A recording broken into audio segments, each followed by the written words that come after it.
जबलपुर में सामाजिक संस्था गणपति उत्सव को लेकर एक अच्छा संदेश दिया है। संस्था ने पर्यावरण को बचाने के लिए नेताजी सुभाष चंद्र बोस सेंट्रल जेल के कैदियों से मिट्टी की मूर्तियां बनवाई हैं। इन मूर्तियों में तुलसी के बीज मंजरी डाले गए हैं, जो घर पर गमले में विसर्जन के कुछ ही दिन बाद इससे तुलसी के पौधे निकल आएंगे, जिसकी लोग पूजा भी कर सकेंगे। साथ ही पर्यावरण संरक्षण में भी काम आएंगे।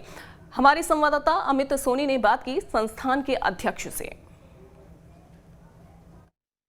जबलपुर की संस्था स्वस्तम जयते फाउंडेशन इस बार जो है गणपति की प्रतिमा का निःशुल्क वितरण कर रही है। और आपको बता दें, इस प्रतिमा का खासियत ये है कि इस प्रतिमा में जो मिट्टी है उसमें तुलसी के बीज मिलाए गए हैं, जिससे विसर्जन के बाद उससे तुलसी का पौधा उगेगा। हमारे साथ अध्यक्ष मौजूद हैं। किस तरह से ये मूर्तियों को बनाया गया है और क्या खासियत है इनकी? ये हमने जबलपुर नेताजी सुभाष चंद्र बोस के कैदियों के द्वारा बनवाया है, क्योंकि कभी उनमें की जो मानसिकता देखी हमने कि भाई कई मूर्तिकार हैं, तो उनसे हमने बनवाया है। और हमारा सिर्फ उद्देश्य पर्यावरण को बचाने का है, क्योंकि इसमें मिट्टी के गणेश जी हैं और नर्मदा मैया शुद्ध बनी रहें, ये देखते हुए हमारा मन था। तुलसी के बीज जो आपने इसमें मिक्स कराए हैं, उसके पीछे क्या रीज़न है? उसके पीछे हमारा है कि ये घर में गमले में विसर्जित करें और फिर विसर्जन के बाद उसमें समय पाते हुए तुलसी जी के पौधा उत्पन्न होगा, क्योंकि हमारी सनातन धर्म में तुलसी जी और गणेश जी दोनों का प्रथम पूज्य मानते हैं। तो इसलिए हमारी इच्छा है कि जिस घर में ये गणपति जाएं, सुख समृद्धि बनी रहे और तुलसी जी की पूजा सदैव करते रहें। यही हमारा जो लोग यहाँ पर आए हैं, जो मूर्तियाँ लेकर जा रहे हैं, निःशुल्क प्रतिमाएं इनको मिली है, तो हम इनसे ही जानते हैं ये प्रतिमा जो आपको मिली है निःशुल्क, किस तरह से इनका पूजन पाठ आप लोग अब करेंगे? ये जो स्वस्तम जयते फाउंडेशन की तरफ से पूजा निःशुल्क मिट्टी के गणेश जी का वितरण किया गया है, इनका हम 10 दिन बहुत अच्छे से पूजन पाठ करेंगे और इनको घर के गमले में ही विसर्जित करेंगे।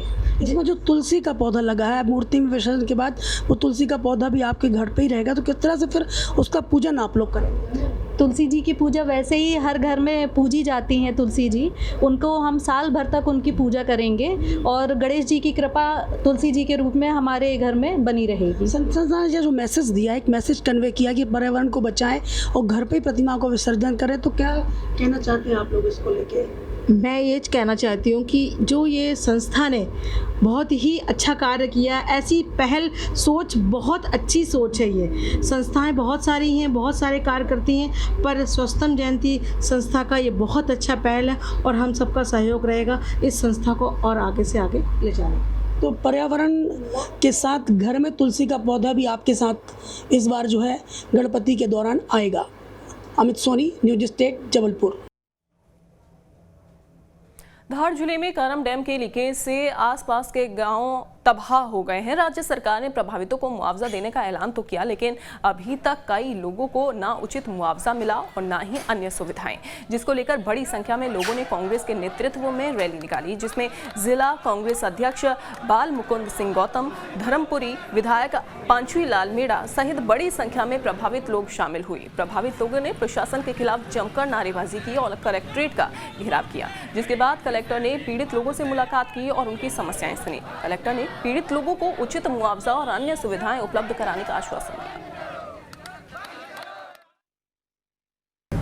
हमारा घर का मुआवजा नहीं मिली अभी, न ज़मीन का मिल गया, तो ज़मीन सुखी का मिला। पीएत की ज़मीन मेरी 4 बीघा, तो सुखी का पैसा मिला सर। तो हमको पीएत का पैसा डालना चाहिए। करीब मन हम क्या करेंगे, न हमारे पेड़ पौधा का पैसा नहीं, मेरा घर का ही नहीं मिले हैं। और सरकार मुआवजा देने में बड़ा आनाकानी कर रही है, और जिस प्रकार से उन्होंने तय कर रहे हैं वो ऊँट के मुंह में जीरा के समान है। और कौन ठेकेदार के साथ में इन्वॉल्व में, इन सब का सीबीआई इंक्वायरी करने के लिए कांग्रेस मांग करती है।